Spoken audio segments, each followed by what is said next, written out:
Hello everybody, my name is Cameron Earl and today I am here with another video. Today I am here with probably the most expensive video I've ever filmed.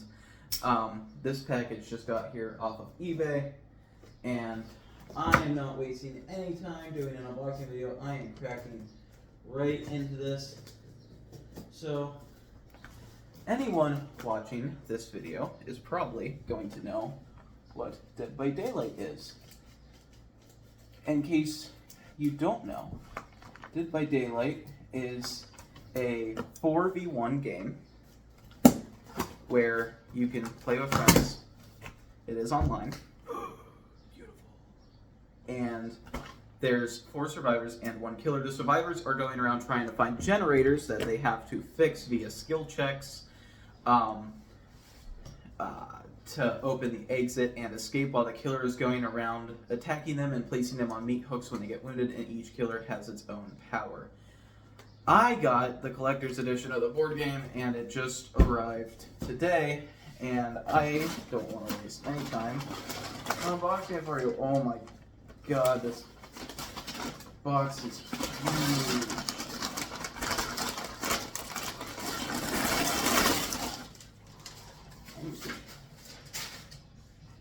There for the time being. Just a second.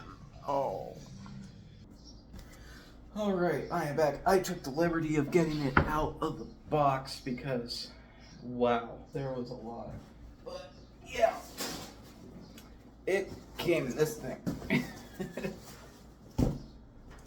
Almost the length of the box. Let me just measure this box.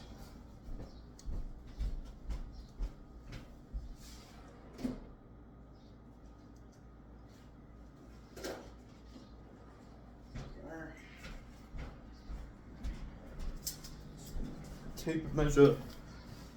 This box is just a little over 2 feet long and a little over 1 foot. So it's about a 24 by 12 box. It's probably what Google's going to tell you.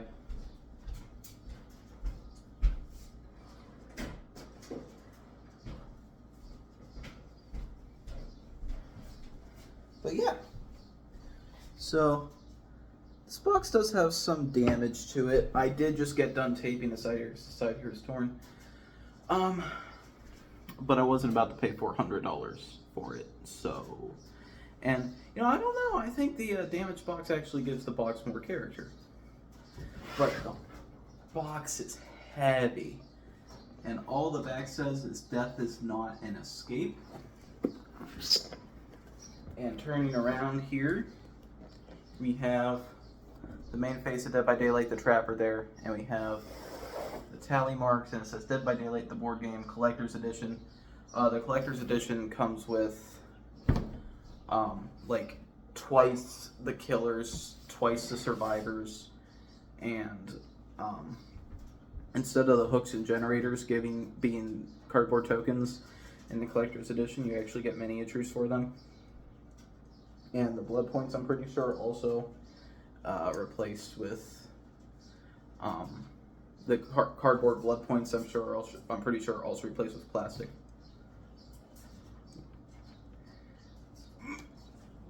But let's get this open. Oh wow! I can see why the box was heavy. All right, so opening up, this is what we see. What's this? Oh. This is it says Dead by Daylight, but it's also a game overview on the back. Here is the instruction manual, which is this very nice material, which is also 20 pages long, as I also saw on Google. Let's see, what are you? This is the collector's updates. Okay, the collector's editions come with generator minis and extra skill check pins. The survivors have holes on their back that can be placed on the hook miniatures that you also get for here. Deluxe blood points can replace blood point tokens for a more tactical experience. They function like a normal blood point in all aspects. The collector's components come with 10 extra survivors and 10 extra killers, 5 hook minis, 8 generator minis, 25 deluxe generator progress pins, 40 deluxe blood points, 20 survivor perks, 20 killer perks, 4 movement cards for the Blight. I did read the Blight's power. The Blight gets an extra movement card of each type except the weight. 1 Victor Mini for the twins. The Afterpeace Tonic token, which is for the Clown, and the Afterpeace Antidote token, which is for the Clown. 12 Knife tokens for the Trickster, 10 Vial Purge tokens for the Plague. All right.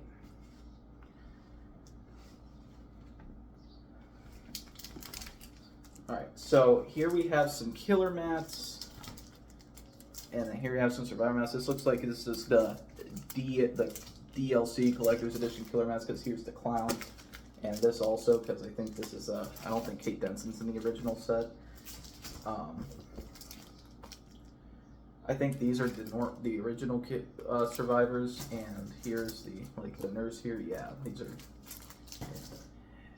What are these? Here's our 2 game boards, and I'm just gonna.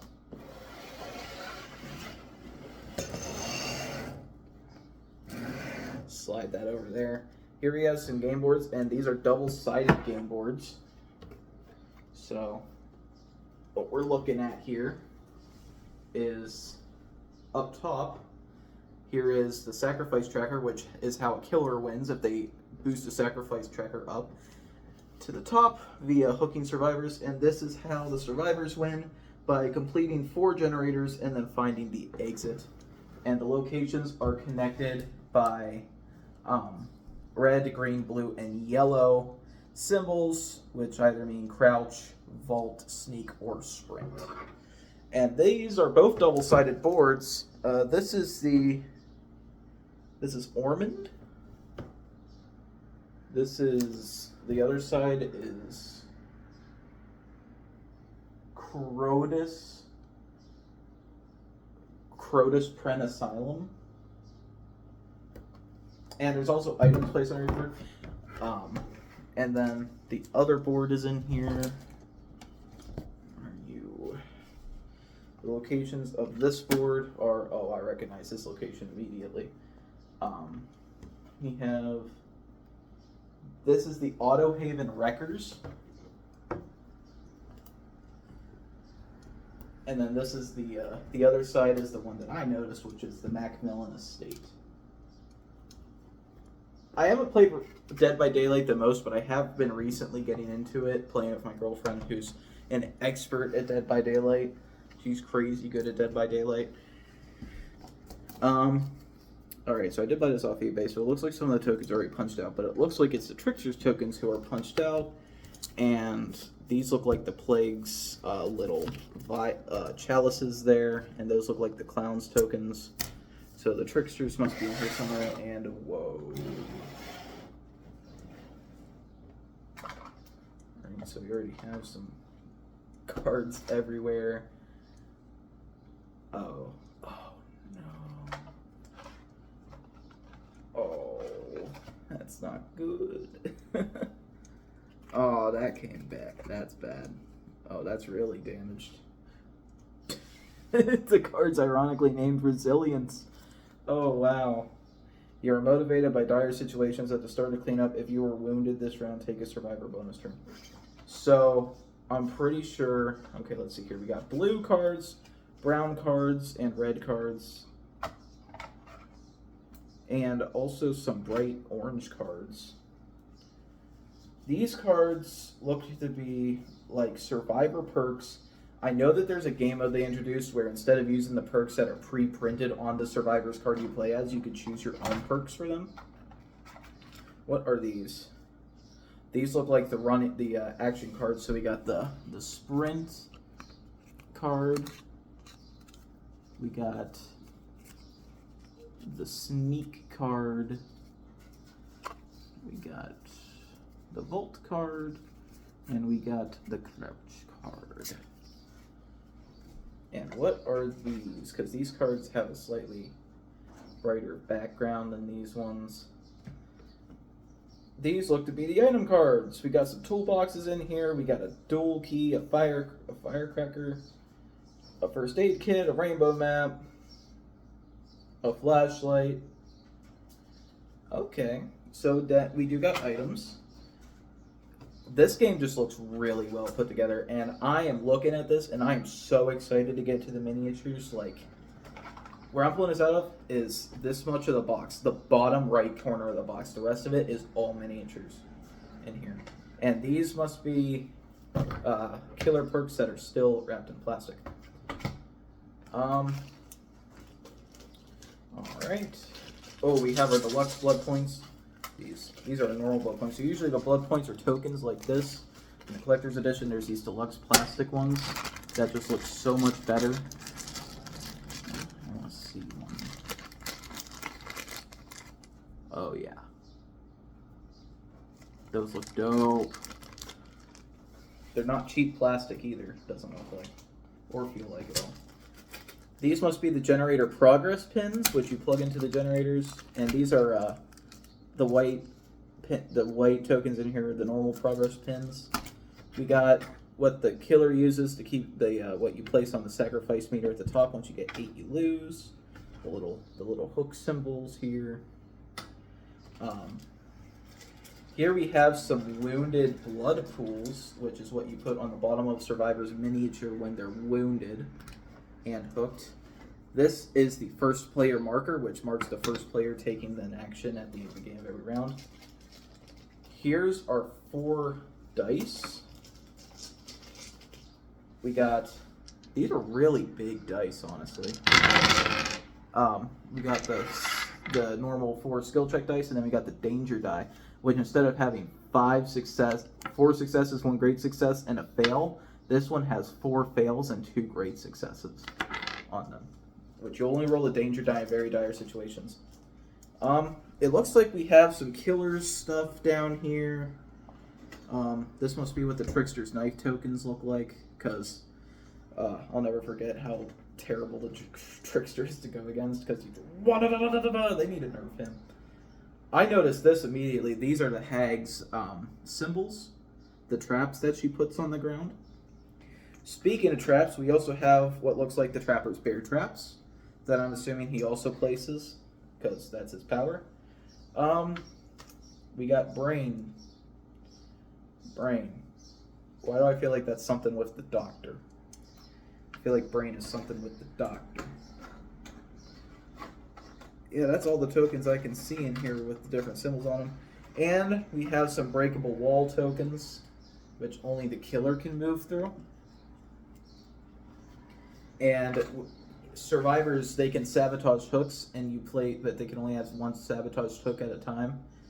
And this is the entity. It covers up the hook to show you that it is no more for a second. All right, put all this stuff back in. I'm excited. Oh wait, no, there's some tokens I haven't shown yet. I'm gonna stick these dice back in this bag. In. There we go.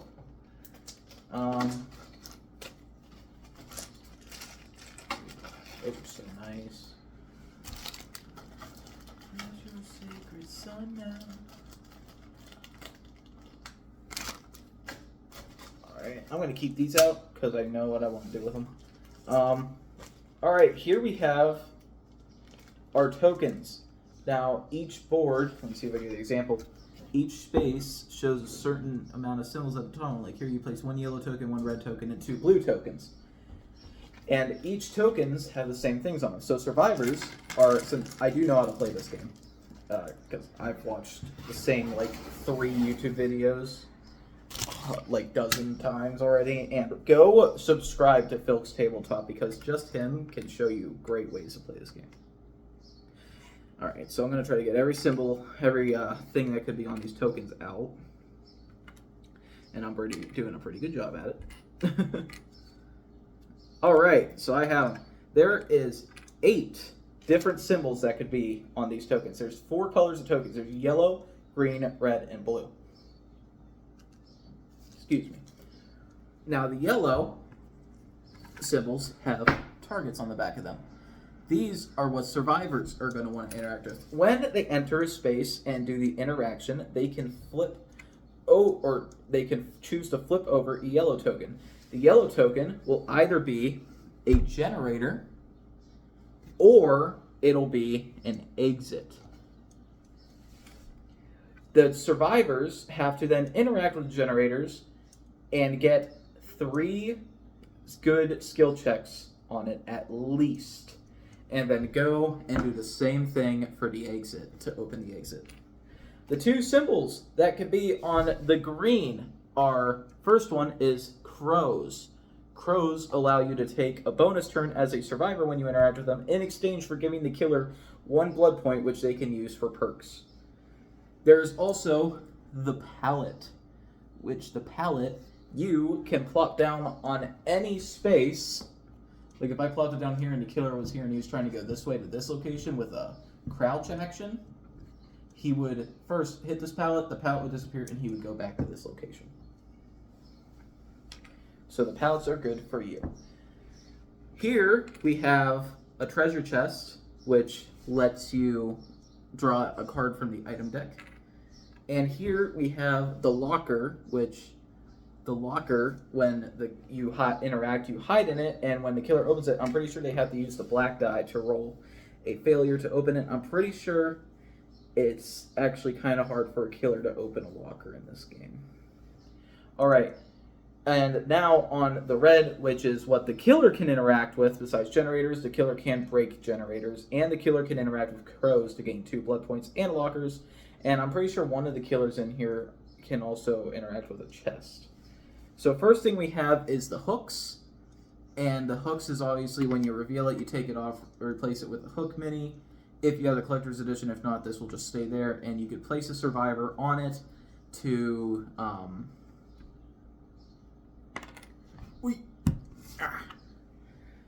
to hook them and get 1 progress token to your sacrifice. And we also have totems, which the killer can use for blood points. I'm pretty sure you don't want totems as a killer, though, because you do want to find those hooks that you can hook the survivors on. And there's a lot of them. All right. Ooh, I could play 2 games at once with this many tokens. I do plan, because Filk's Tabletop Gaming, by the way, also, like I said, go subscribe to him, has found a way to play solo by making the survivors basically bots, where their movement is randomly chosen from their face-down movement cards, and you actually choose the killer's movements. But let's get to the nitty-gritty, the most exciting part about this, the miniatures. I'm going to go with the normal base game miniatures first, which are in this little tray. And I'm just going to scoop this up. And in this, we have, let's see who we have here. Let me get the defaults out.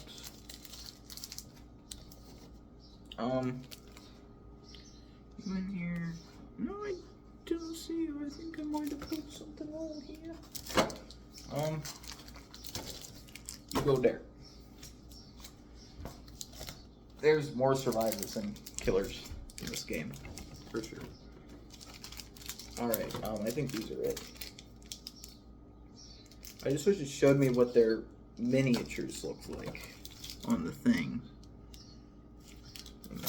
I mean, I know you can look, but... Alright, let's get these open.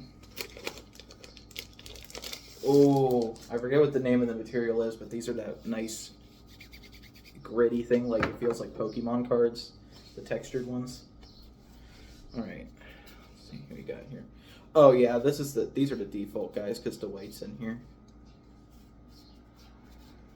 I know a lot of killers, but I don't know the, I don't know a lot of the, survivor names at all. 3, 4, 5, 6, 7. There's 7 right there. You got pretty sure. Wait. Not entirely sure who you are. Alright, anyway. There's an informational on the back which shows you what survivors do. And I'm sure there's the same thing for the killers. Yep. Alright. let's get into these. Is there anything at all that'll tell me who is who? Maybe the instruction manual. Who is who? No, I don't know any of the survivors, man. Oh no. I don't think it does. Oh wow, this instruction book is huge. But I've watched videos and it's such a simple game to learn. Like, I'm sure even people who don't really understand board games are able to understand this. This game does not have a very big learning curve at all. Alright, let's look at the survivors first, because obviously they're the boring ones. I'm going to say the best for last, right? Alright. So, I don't know who Kate Denson is. Don't think that's her. That's definitely not her. That's not her. Alright. Like, I'm pretty sure that she's a DLC character. I didn't think she came. Oh wait, Dwight. I'm pretty sure we all know that. This is definitely Dwight. Alright. Here's Dwight Fairfield's miniature. Dwight is the main character of DVD. So when you win a survivor, want to try this? Place. Kind of tough.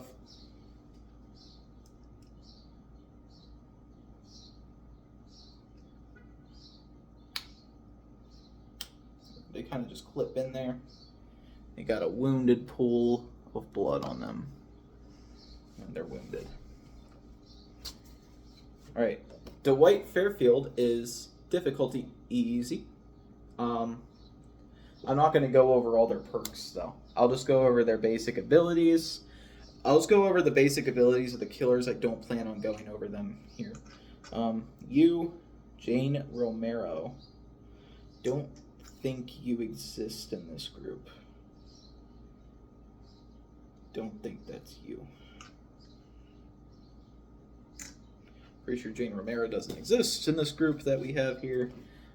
David King. You are not here either. Jeff Johansson. Grandpa. I seen him in there. Why are these guys all here? Felix Richer. Nope, don't see you either. Here's one. Meg Thomas. Is this Meg? I think this is Meg. Yes, I can tell by the hair. Alright. Meg Thomas. Here is Meg Thomas's miniature. She is running for her life. Away from him. Alright. She is also in difficulty easy. I don't know if they're all difficulty easy. Alright, we have Jake Park. I'm going to take this off of Dwight. And I'm just going to kind of place them back in the box as I see fit. So where were you at? You were the running chick. Yeah, there you are. Alright, we have Jake Park, the solitary survivalist Jake Park. And here is his miniature. Pretty dope. If he is just a survivor. Alright, we got Ace Visconti, which, yeah, that's clearly this guy. Here's Ace Visconti's miniature. He's got the little finger gun, strangely happy to be in this, strangely happy for being in this environment. We got Nia Carlson, who is you, even though they got your hair on the wrong side. They got her hair on this side of her head on the card, but on this side of her head on the miniature. Unless it just randomly, changes. Here's Nia Carlson's miniature. Right, where were you at? You're short, so you're right there. Yep. Right, you, Adam Francis. You are not here. All right. Let's figure out who the rest of you are, because I want to know. Let's see here. Let's open the second thing of survivors. Where do I even put all this plastic, man? Because it's all wrapped. Elodie, Rakoto, you're not there. I believe you are, though. I believe I was wrong. Who are you? Oh, that's you. All right, Fang Min. And then here is Fang Min's miniature. And she goes back in the box where she belongs. And who are you? That's not you. Ah, here you are.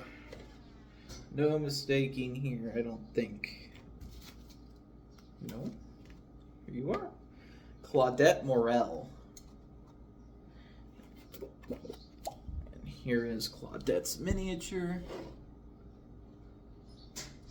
And I think we got past all the main game characters. And Claudette doesn't want to fit in the box, so I got one of these placements wrong. Unless she does go there. She might. Oh, no, that's where she goes. You go there. All right. Yeah, that fits better. Okay, so those are the six characters who come in the base game are Claudette Morel, Fang Min, Nia Carlson, Ace Visconti, Jake Park, Meg Thomas, and Dwight Fairfield. And let's see here. Where's the plastic? Here, the plastic. All right, I'm going to just throw this plastic down here. I'm not going to throw it away, but I'm going to put those back in there, but I just need the plastic out of my way for the time being. These two, I'm just going to set these over here. I'm actually going to set all this stuff over here that I don't currently need, which is just this, because this came with a lot. Woo! All right, we're going to get to the normal killers here. Which the killers have bigger mats and obviously cooler art because the killers are always cooler.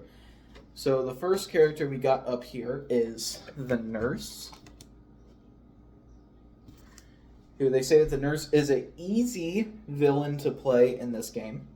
The nurse is a warping killer able to blink through obstacles and quickly close gaps with her powers. Spencer's last breath doesn't wound survivors, but allows you to hold on to your weight movement to use during a bonus turn. Consider Strider your main tool for hunting survivors.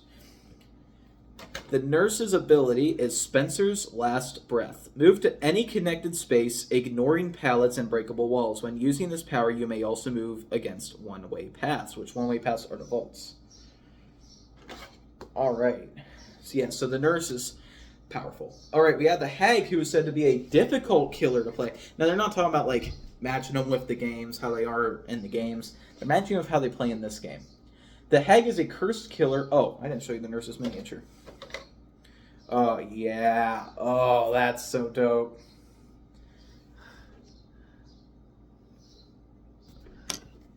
Focus. Focus.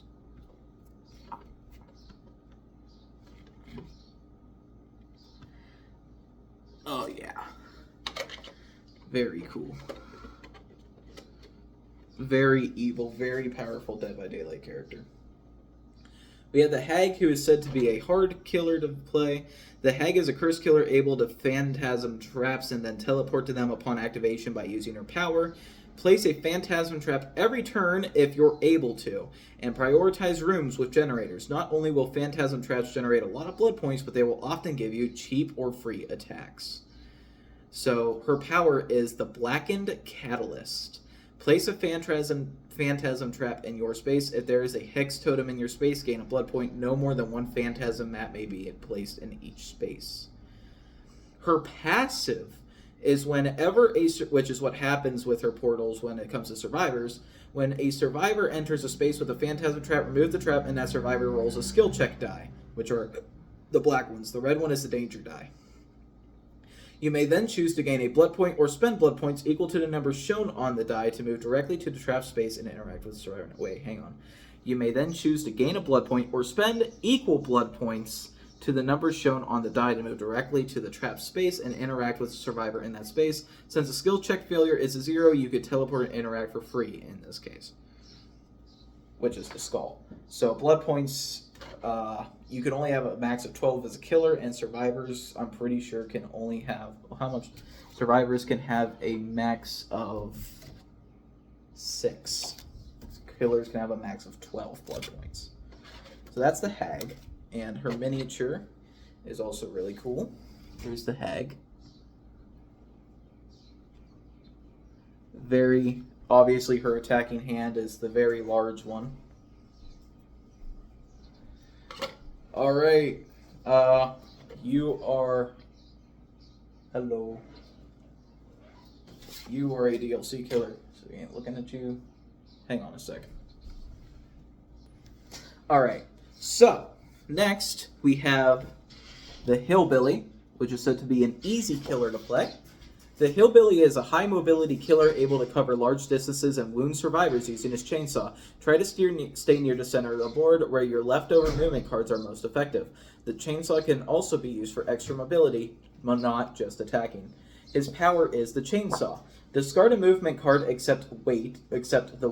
discard any movement card except weight to move along that card's path. When using this power, you cannot move along paths with pallets, breakable walls, or any other components. A survivor in the space you entered becomes wounded. Right, so yes, he is an easy killer to play. And look at him, he already has one of my favorite miniatures. Here is the Hillbilly. His giant chainsaw and his equally large hammer. I'd say they nailed his miniature. Alright, next character killer we have is the Doctor. The Doctor's in the house, and he is said to be an easy character to play. The Doctor is a madness-inducing killer able to use his power, Carter's Spark, to incapacitate survivors. Overcharge is your primary tool for wounding survivors, as use madness to slow their progress and build blood points, as you will need to use bonus turns to secure sacrifices. His power is Carter's Spark. Choose your space or a connected space. Each survivor in that space without madness either spends a blood point or gains madness. Survivors who already have madness either spend a blood point or become wounded. His passive is survivors with madness roll the danger die for all skill checks. On a failure, they lose madness. The blood point cost of your killer bonus this turn is reduced by 1 for each survivor of madness. Interesting. As last killer in this pack, we have the DLC killer here, which we'll get to. Oh, and the Doctor's miniature is my favorite we've seen so far. Wow, this is cool. Oh, yeah. Oh, no. Focus on him again. No. No, focus. Why are you having trouble? Don't focus on my fingies. Focus on the Doctor, man. Ah, dang. Alright. We're going to open the second pack of mats here. And get to the last 2 killers in this bin. And then we're going to go to the big stuff. Alright, your DLC, your DLC, your DLC, your DLC, your DLC, your DLC. You are not DLC! Okay. So next we have the Wraith. And immediately has what is now my favorite miniature in these, because I did see his miniature before, and I decided that of the 6-man ones, he was my favorite. And yeah, his miniature's so dope. There's the Wraith. He's got his lantern there. He's just so cool. Alright, the Wraith is actually said to be a difficult killer to play, a hard killer. The Wraith is a stealth killer able to threaten the entire board simultaneously with his power, Wailing Bell.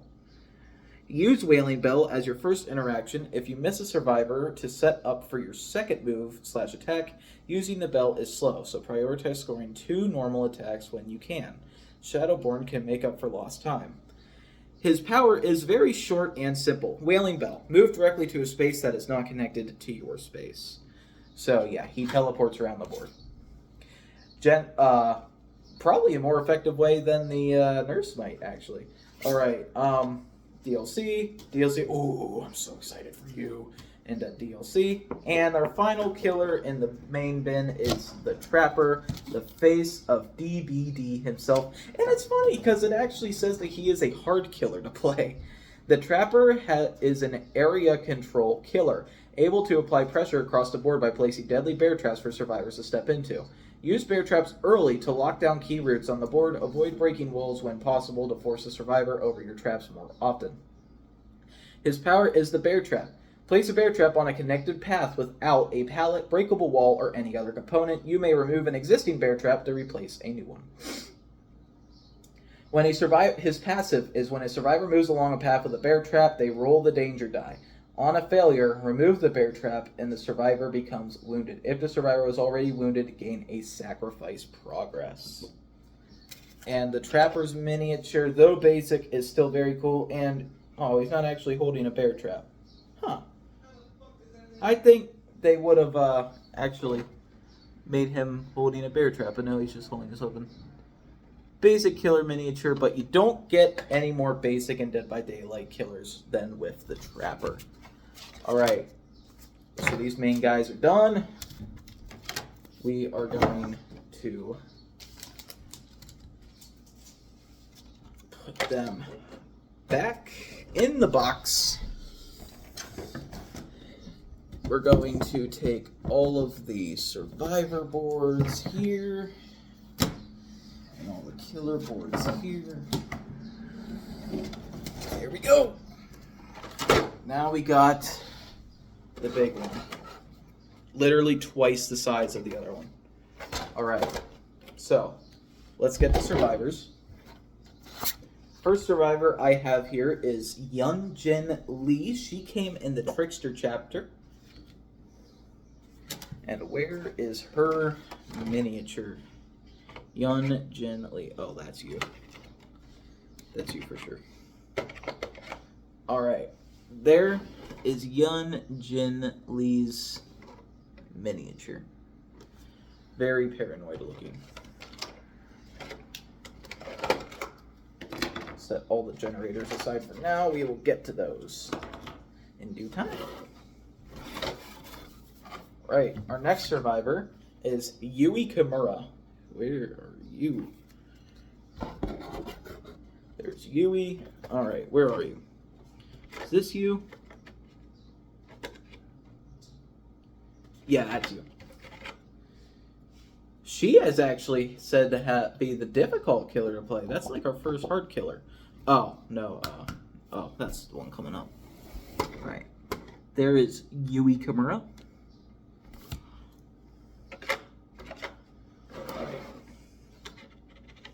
You know, just for the hell of it, we're gonna bully Yui. Oh yeah. Hooker. They have her on, they have a hole on the back of each survivor, and you can hook her.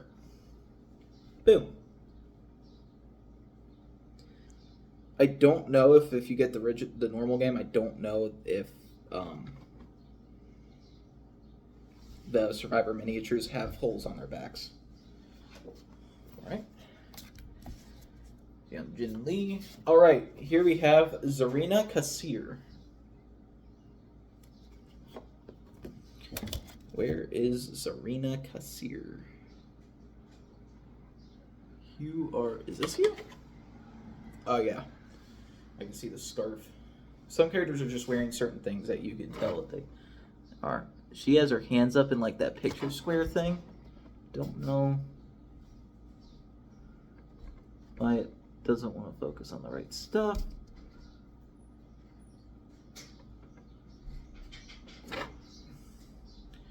Right. Wait, you can't really see her anyway because she's like, I wonder, I guess she's a photographer. Alright, next up we have here is Elodie Rakoto, or Elodie Rakoto. And she is, I'll put you back in the bin. She is right here. What?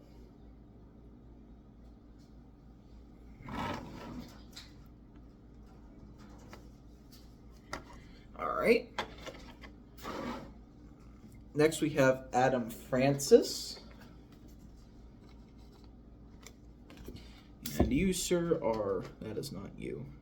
Is this you? Oh, yeah, this is you. We have Adam Francis. Adam Francis. Right. Who are you? Felix Richard. Wow. You're kind of looking like a douche, not gonna lie. But, I don't know, he just seems like your typical, like, bully rich guy. You see in these kind of movies. Right. There he is.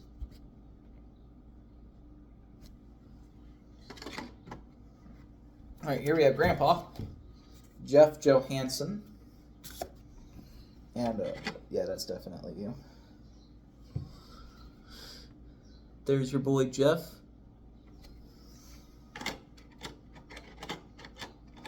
Alright.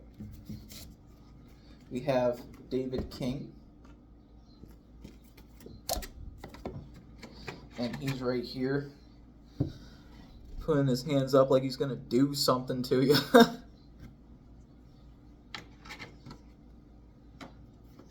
Here we have Jane Romero. Where is Jane? There you are. Here's Jane Romero's miniature. Doing a Superman pose. Right here.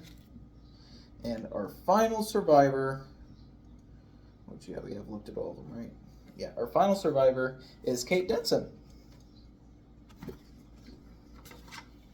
And this is the only one I haven't taken out of the package. So here is Kate Denson's miniature. All right, and with that, we are done with all of these survivors. I am going to pause the video real quick to get these all back in that bin. Well, you know what? No, I'll do that after I do the killers, whatever. All right, next we have the killers. So the first killer we have here is difficulty hard, the Plague. Arguably the most disgusting killer in the game.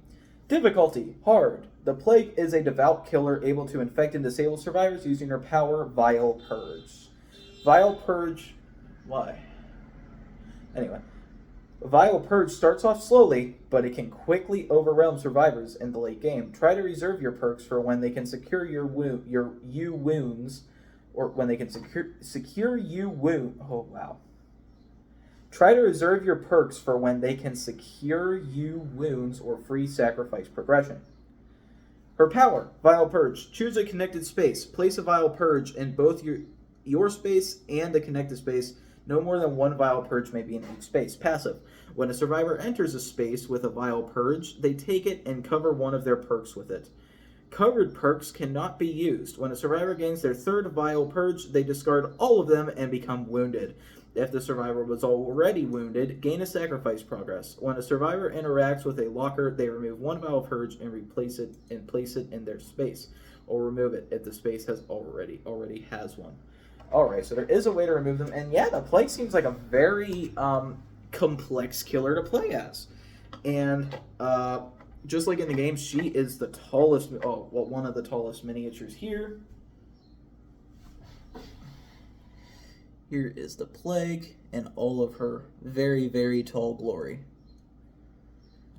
She was the tallest killer in the game up until Nemesis came out, I'm pretty sure.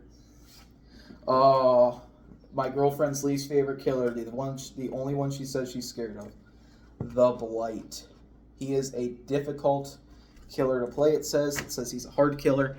The Blight is an unpredictable killer able to rush forward in a burst of speed and rebound off obstacles to injure survivors using his power, Blighted Corruption. It can be useful when moving to fully commit to one color of path for both of your movements. Your perks can also help filter your hand and increase the success of Blighted Corruption. His power, Blighted Corruption. Shuffle your hand and discard a movement card at random, then move along that card's path. If you entered another space with this movement, you may then choose to interact in that space, or to repeat this effect. If you have no movement cards in hand, you cannot use this killer power. Passive. You begin the game with an additional copy of each movement card, but with no copies of weight for a total of 8 cards. So you do not have a weight card when you're playing the Blight. And his miniature is here, and it looks so cool. So excited to play the Blight. He's got the focus. He's got the melty face there. Very scary. Yes, I will admit he is one of the scariest killers in the game. Here we have the twins, one of the few Dead by Daylight characters I have never played against yet. And it says they are also a difficult killer to play. The twins are a cooperative pair of killers able to divide and hunt together using their powers, Blood Bond. Victor is a strong control tool, and it's useful to keep him in play as much as possible, effectively doubling the threat of your attacks. Oppression will greatly slow down the survivors, so use this to your advantage early and often. Oppression is one of her perks. When you damage a generator, remove a progress from up to 2 other generators anywhere on the game board. That's mean. Alright, their power is Blood Bond. Place Victor in your space. If Victor is already on the game board, remove him before placing him back into your space. The passive. At the start of each of your turns, you may take that turn using either Victor or Charlotte. When Victor would pick up a survivor, you gain a blood point instead. Survivors can interact with Victor to remove him. Victor is considered to be the killer when you are taking a turn with him. In all other instances, only Charlotte is the killer. And they have 2 miniatures. Alright, so you're Charlotte and you are Victor. So here is Charlotte's miniature. You see she's got that pit right there where usually Victor sits. She's got her sickle with her big backpack. And here is Victor's very tiny miniature, which not even I can get a good look at, so it's very tiny. But they made him to scale with the twin, so or with Charlotte, I mean. Alright. Here we have what I'm pretty sure is the biggest miniature in the game in sheer mass, the Oni. The Oni is said to be an easy killer to play, actually. The Oni is a monstrous killer, able to absorb the blood energy of his injured foes, and then use that energy to transform into a brutal demon. With unparalleled blood point generation, you will be able to take many bonus turns. Use these in your powerful perks opportunistically to make devastating plays. So it seems like the easier killers to play are typically the most overpowered ones, is what I'm getting here. And his power is Yamaoka's Wrath. Gain a blood point for each wounded survivor and hex totem in your space and connected spaces. Interesting. Yeah, so he's just a blood point generator to help him take extra turns, because I'm pretty sure the killer can spend, I think it's 4 blood points to take an extra movement action. Alright, next, oh wait, need his miniature. Yes, this miniature is huge. So there's the Oni. You turn around, he has that weapon there, the big one, which I wish he was holding with this miniature, but he's just holding his normal samurai sword. Yes, excited to go against him.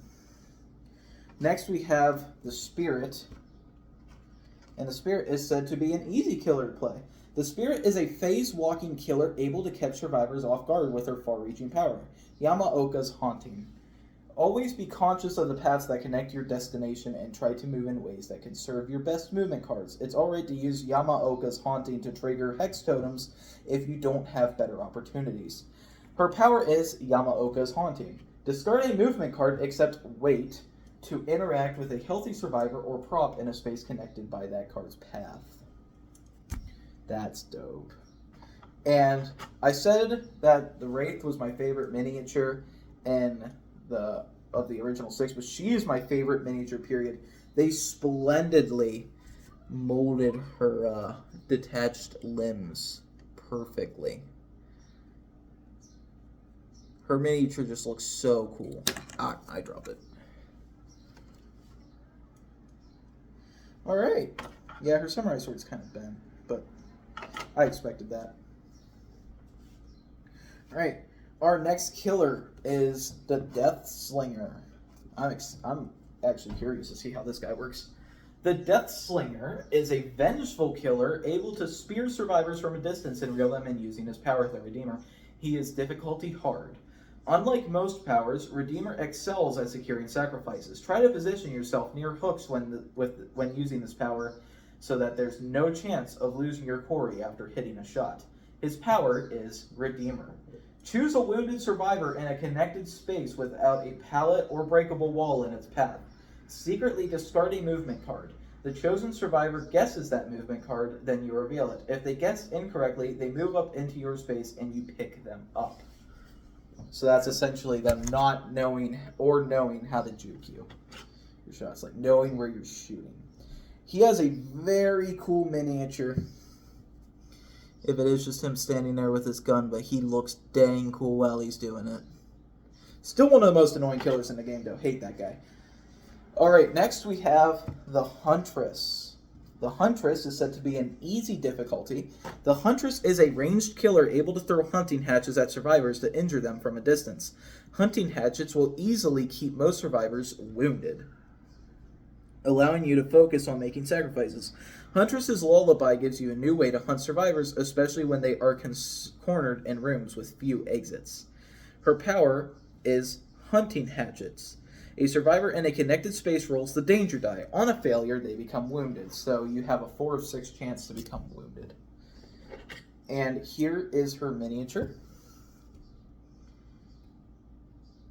She got the hatchets and just her normal axe. Like this hatchet's in that hand, and the giant axe she normally uses is in that hand. Alright. Our next killer up is the Trickster.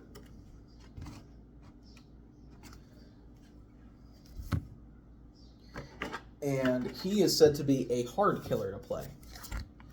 His power... Okay, the Trickster is a ranged killer able to quickly unleash a flurry of blades by using his power. Showtrapper.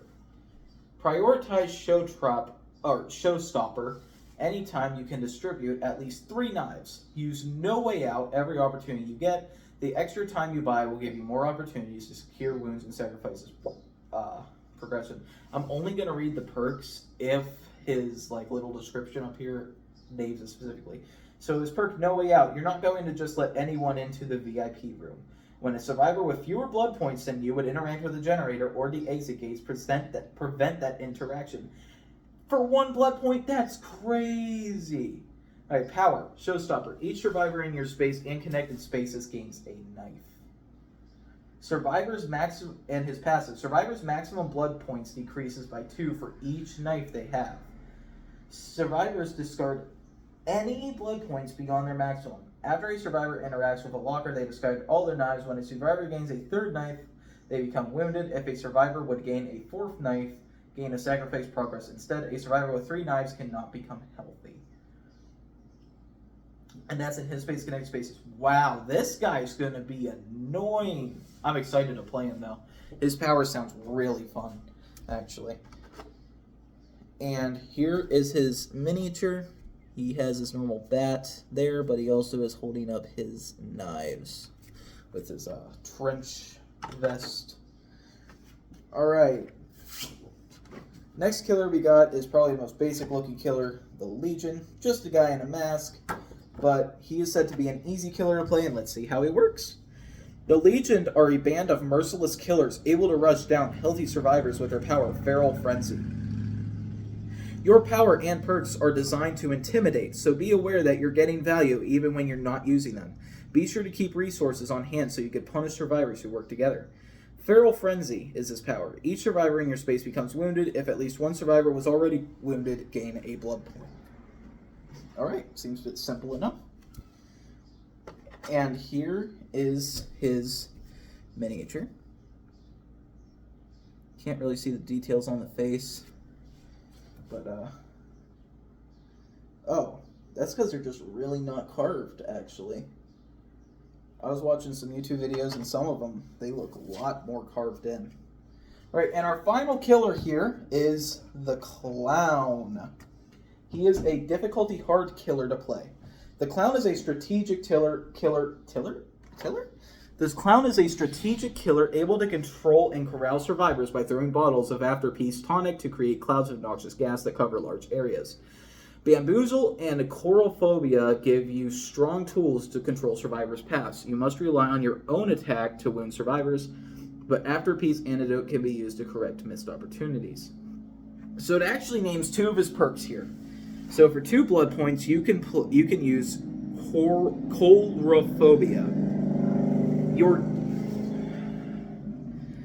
Your gaze inspires fear in those who meet it. When a survivor would move into your space, prevent that move. The survivor cannot interact during this turn. Wow. They really just turn around and go, nope.